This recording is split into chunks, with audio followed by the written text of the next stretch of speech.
Universidad Chacambú, Vicerrectorado de Investigación y Posgrado, Maestría en Gerencia del Desarrollo Sustentable, Técnicas de Recopilación y Análisis de Datos Cualitativos, Asignatura Investigación, Facilitadora Doctora Mercedes Torres, Participantes Lisbeth Liliana Linares Ruiz y Jessica Dieudonné. La observación participante es una técnica clásica la cual es muy usada por los investigadores cualitativos para adquirir información. Por esto, el investigador comparte lo más que puede con las personas o grupos que desea investigar, compartiendo sus costumbres, estilos y modalidades de vida. Para lograr esto, el investigador debe ser aceptado por esas personas y solo lo será en la medida que sea percibido como una buena persona, franca, honesta, inofensiva y digna de confianza. El investigador, al participar en sus actividades corrientes y cotidianas, va tomando notas de campo pormenorizadas en el lugar de los hechos o tan pronto como le sea posible. Estas notas son después revisadas periódicamente con el fin de completarlas en caso de que no lo estén y también para reorientar la observación y la investigación. La mayoría de los acontecimientos son expresados o definidos con estructuras lingüísticas particulares. Es crucial que el investigador se familiarice con las variaciones del lenguaje o del argot o jerga usados en los participantes, sobre todo cuando estos son jóvenes.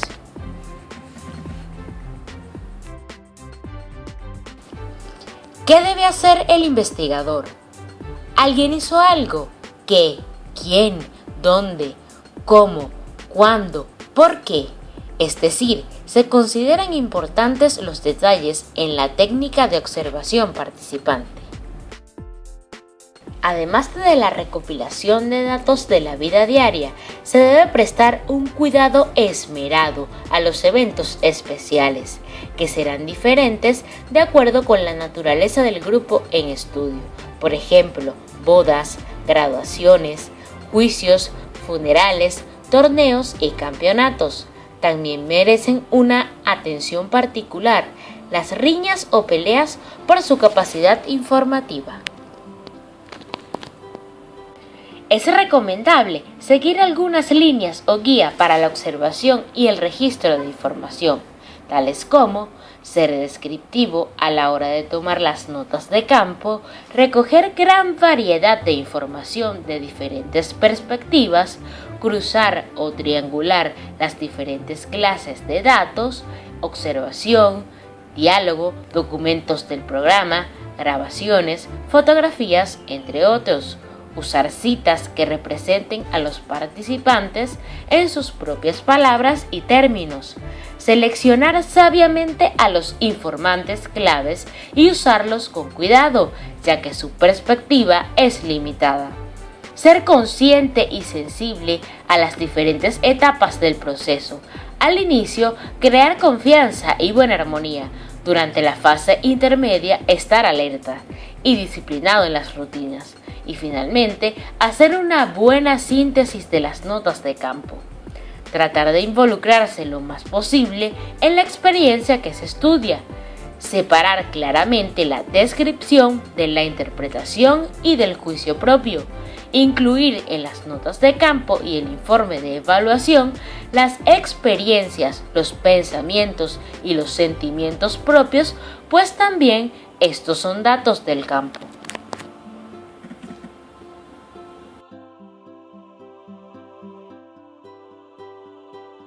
La entrevista a profundidad. La entrevista en la investigación cualitativa es un instrumento técnico que tiene gran sintonía epistemológica con este enfoque y también en su teoría metodológica. Estas entrevistas adoptan la forma de un diálogo coloquial o entrevista semiestructurada, completada posiblemente con algunas otras técnicas escogidas entre las señaladas, y de acuerdo con la naturaleza específica y peculiar de la investigación que se va a realizar. La relevancia, las posibilidades y la significación del diálogo como método de conocimiento de los seres humanos estriba, sobre todo, en la naturaleza y en la calidad del proceso en que se apoya.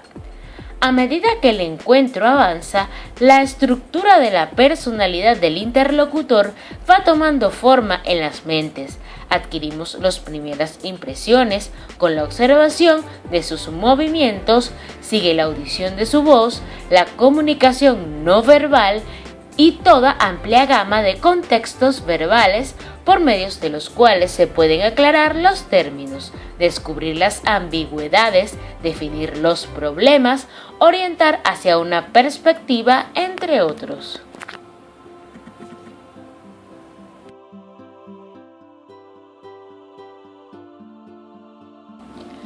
Cualidades de un buen entrevistador. En primer lugar, ser competente, es decir, tener un amplio conocimiento del tema que trata la entrevista, organizado, propone metas definidas de la entrevista y delinea el procedimiento para alcanzarlas. Claro, propone temas y preguntas claras, sencillas, fáciles y cortas, evita el lenguaje académico. Gentil, permite que los sujetos vayan a su propio ritmo de pensamiento y habla. Sensible, escucha atentamente el contenido de lo que le dicen los entrevistados.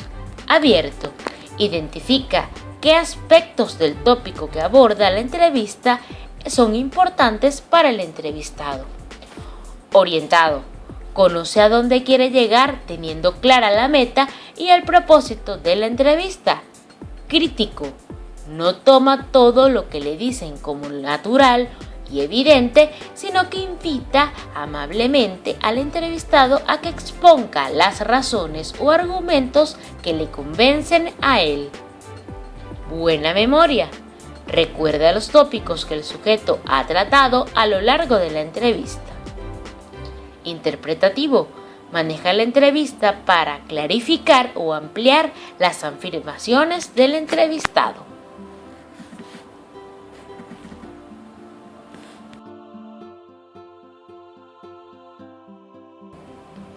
Autores señalan que el propósito de la entrevista de investigación cualitativa es obtener descripciones del mundo vivido por las personas entrevistadas, con el fin de lograr interpretaciones dignas del significado que tienen los fenómenos descritos.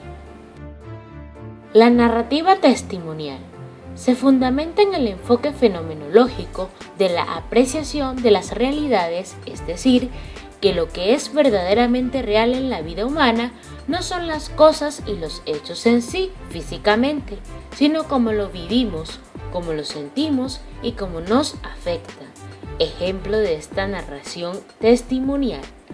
Rigoberta puede haber vivido la narración de la masacre de su hermano y compañeros contada por su mamá, que la presenció con la misma intensidad de realidad que si hubiera estado presente. Es más, así puede haber vivido también el dolor que siente una madre presenciando la masacre de su propio hijo. Es la verdadera realidad humana que importa. Es lógico también y muy humano que otras personas ante los mismos hechos o realidades pudieran vivirlos en forma parcial o totalmente diferente, pues pudieran tener otros puntos de vista, otros intereses y otros sentimientos. La solución ante esta situación es la de obtener otros testimonios, otras voces, otras narrativas, otros puntos de vista. El testimonio focalizado es una técnica sencilla que consiste en solicitar a personas que han vivido determinadas experiencias las expresen mediante un testimonio escrito. El testimonio focalizado es una de las formas que toma la llamada investigación experiencial. Con relación a nuestro ámbito de estudio, el aula y la escuela, las personas a las cuales se les solicite la narración, Su experiencia son profesores de la escuela y el tema focalizado puede ser su carrera como maestro, sus opiniones sobre la práctica educativa de otros profesores o de los profesores de ciertas asignaturas, su formación como docente a partir de su ingreso a un instituto de formación, sus primeros años de docencia, sus experiencias con los alumnos, entre otros. Análisis del discurso. Para analizar un discurso es necesario, obviamente, identificarlo primero. Esta tarea es dinámica. Si hablamos del discurso de una unidad muy concreta, como una sesión de clase o una comparecencia de un político ante los medios, la tarea parece más fácil. Pero hay que considerar que esa unidad se genera desde un todo más amplio e identificarlo es una tarea no inmediata. Analizando varias unidades concretas, el discurso en sentido amplio va aflorando con nitidez, tomando forma y mostrándose cada vez con mayor claridad en toda su complejidad. Su objetivo fundamental es describir la importancia que el texto hablado o escrito tienen en la comprensión de la vida social. Para analizar el discurso implica identificar los componentes que rodean el discurso, contexto, asunto o tema, los agentes y los pacientes implicados, productos, entrar en su contenido denso como ideología, recursos lingüísticos, argumentación, técnicas de persuasión empleadas, propuestas de acción implícitas y explícitas, estrategias de apoyo y legitimación. Generar un modelo completo sobre el discurso que considere la relación entre todos los elementos analizados, su génesis, su expresión y sus consecuencias. Grupos focales de discusión.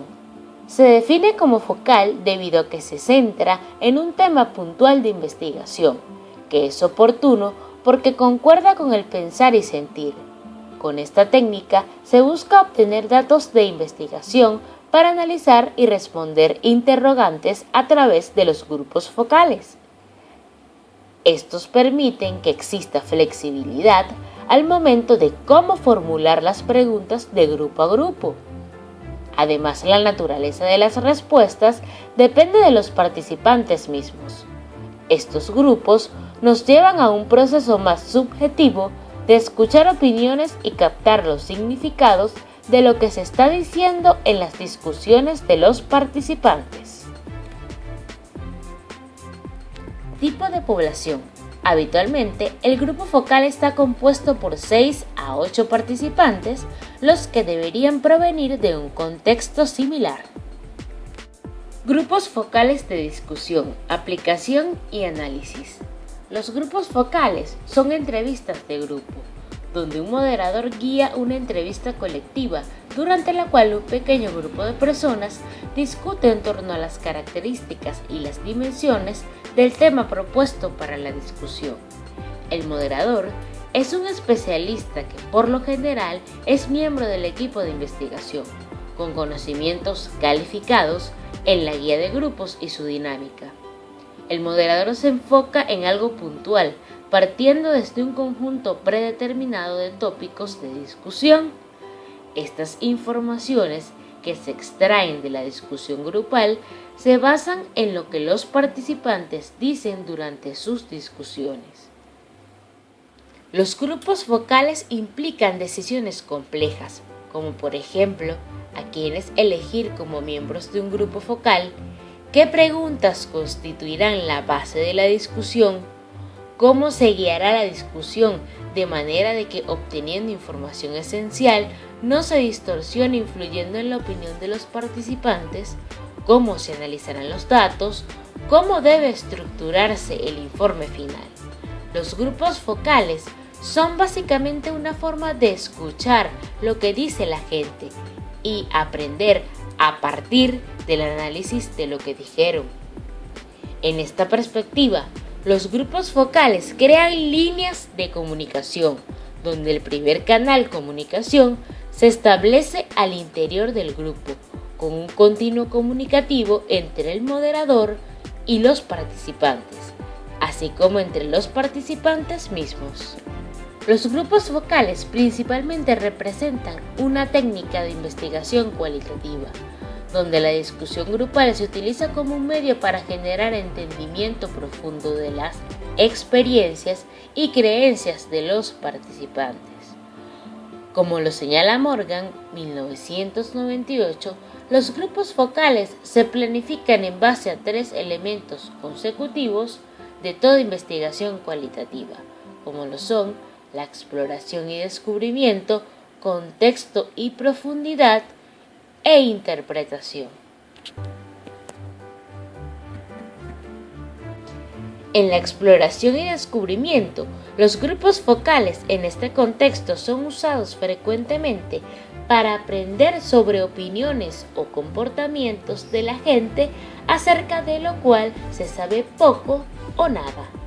Es posible iniciar una exploración acerca de un tema a pesar de que se sabe muy poco respecto a sus características. En el contexto y profundidad, estas dos dimensiones son centrales para comprender el trasfondo que existe detrás de las actitudes de la gente.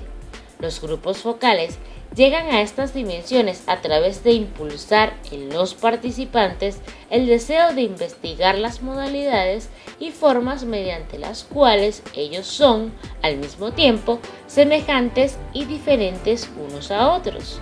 En la interpretación, los grupos focales, los participantes, tratarán de entenderse mutuamente y al mismo tiempo los investigadores deberán tratar de comprender por qué dos personas que provienen de contextos tan similares piensan, sin embargo, tan distinto, así como dos personas que provienen de contextos diferentes piensan, sin embargo, en forma similar.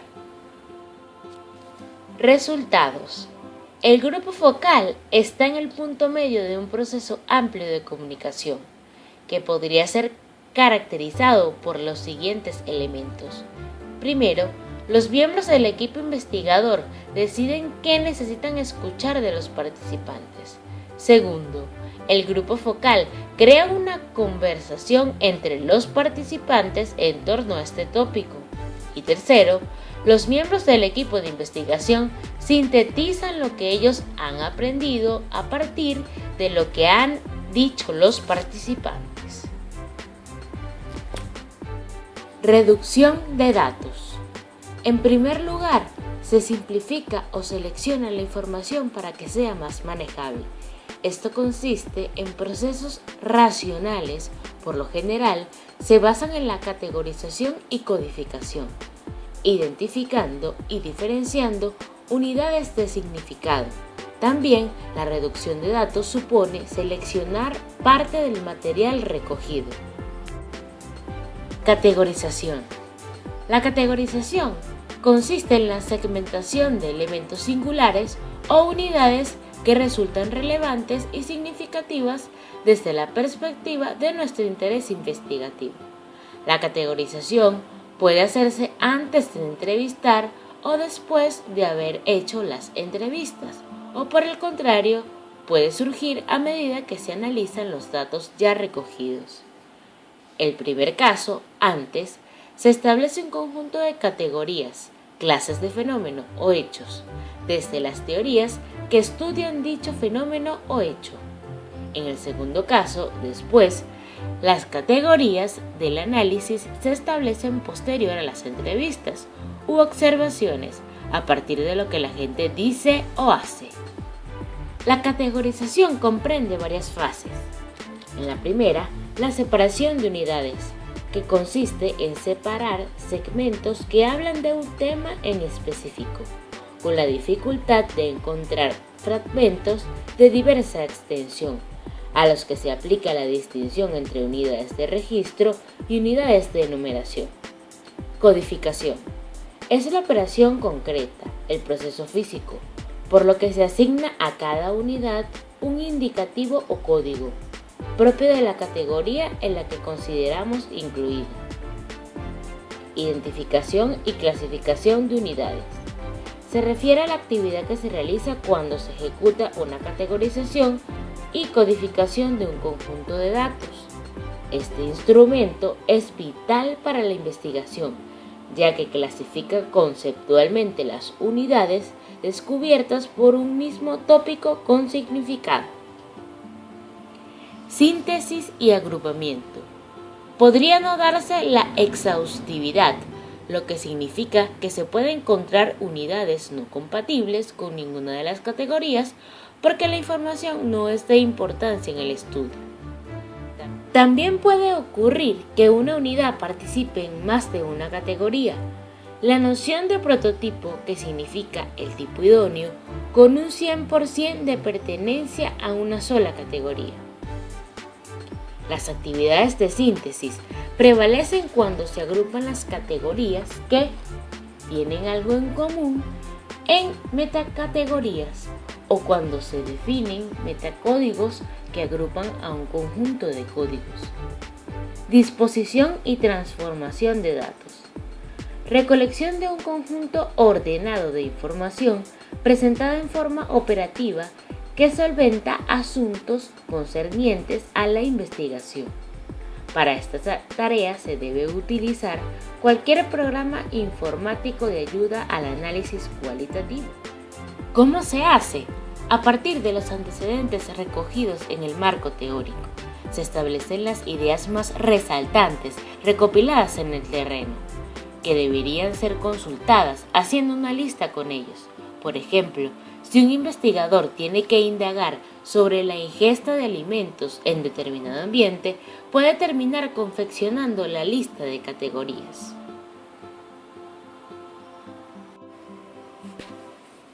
La validez y la fiabilidad en los estudios cualitativos. La validez desde la perspectiva de la investigación y la evaluación cualitativa están orientados a la precisión con los que los hallazgos obtenidos reproducen efectivamente la realidad empírica y los constructos concebidos caracterizan realmente la experiencia humana. Algunos criterios de validez paralelos que estiman proceden en forma análoga a la validez interna y externa, usada en el paradigma positivista. En este caso, se refieren a equivalentes credibilidad y transferibilidad. La validez de un estudio cualitativo se puede obtener demostrando que se posee validez interna y externa, siempre y cuando respondan a estas dos interrogantes. El investigador observa o mide realmente lo que cree observar o medir. ¿En qué medida los constructos creados, perfeccionados o comprobados por los investigadores son aplicables a más de un grupo? Otros investigadores, conservando los lineamientos de validez interna, señalan que esta precisión se podría obtener aplicando ciertos métodos, dentro de los cuales destacan como los más usuales la triangulación, la saturación y el contraste entre colegas. Por lo antes expuesto, vamos a definir qué es credibilidad y transferibilidad. La credibilidad es la acepción paralela al de validez interna, en el sentido de que la igualdad de forma entre los hallazgos y la realidad es reemplazado por la similitud entre las realidades construidas por los participantes en el proceso y las reconstrucciones del evaluador atribuidas a ellos, triangulación. Transferibilidad puede ser concebida como paralela a la validez externa o generabilidad. Este criterio está referido a la posibilidad de extender los resultados del estudio a otras poblaciones. La fiabilidad en los estudios cualitativos. La fiabilidad es el grado en que una situación de medida carece de error aleatorio. Es el grado de varianza sistemática en la situación de medida. La fiabilidad nos marca el techo máximo de la validez. La fiabilidad es condición necesaria, pero no imprescindible para la validez. Nunca la fiabilidad puede ser mayor que la validez. Nos informa de la parte que es fiable, es decir, cuánto de ella es válida. Puede ser toda, en este caso la fiabilidad y la validez, son iguales. Lo normal es que el coeficiente de fiabilidad sea menor que el coeficiente de validez. Ejemplo, medida física de la TA, se puede diseñar aparatos para medir que recojan perfectamente la definición. Software de análisis de información cualitativa, tipos y sus características. Los programas informáticos hoy en día son de mucha utilidad para el análisis cualitativo. Representan instrumentos que nos facilitan el trabajo de depurar los datos obtenidos en el proceso de investigación dentro de un paradigma cualitativo. En primer lugar está el NUT-IS. Está diseñado para soportar una amplia variedad de investigaciones. Este programa soporta los procesos de categorización deductiva e inductiva, incluso ambas. Esta habilidad posibilita que podamos diseñar a priori un sistema de categorías desarrollado a partir de teorías existentes o establecidas en base al objeto de la investigación.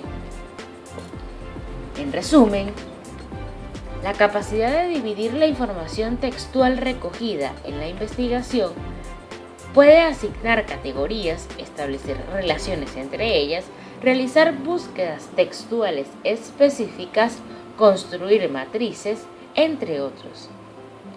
NUT-IS vivo.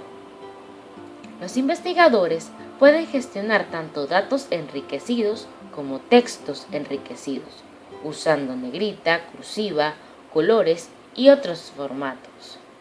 En la actualidad, se está trabajando ya con la versión 2 de este programa. Las mejores versiones están relacionadas con el manejo de documentos, codificación, manejo de datos, entre otros.